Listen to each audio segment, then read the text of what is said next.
Hello everyone. So from this video, we are starting staircase topic. So once you come in the architect tab, so here you can see this one is our staircase.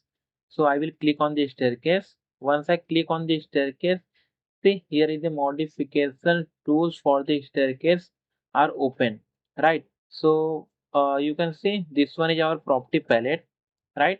So once I click on this drop down, so here you can see it is showing the types of staircase.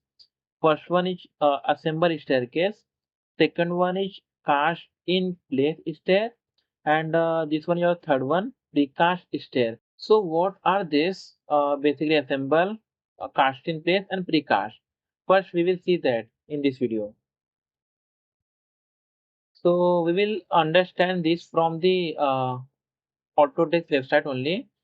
So you can see this one your cast in place stair. So cast in place means the stairs which are generally casted on the construction site. Basically, these are casted in site only. Now let's see what is precast stair.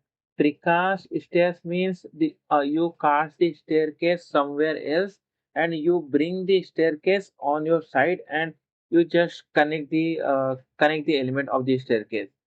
Right. Now let's see assemble stairs.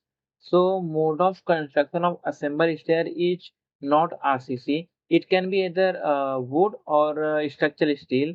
So basically assemble staircase means you just take the component of the staircase and just assemble it on site. So that's for today. We will start drawing the staircase from the next lecture.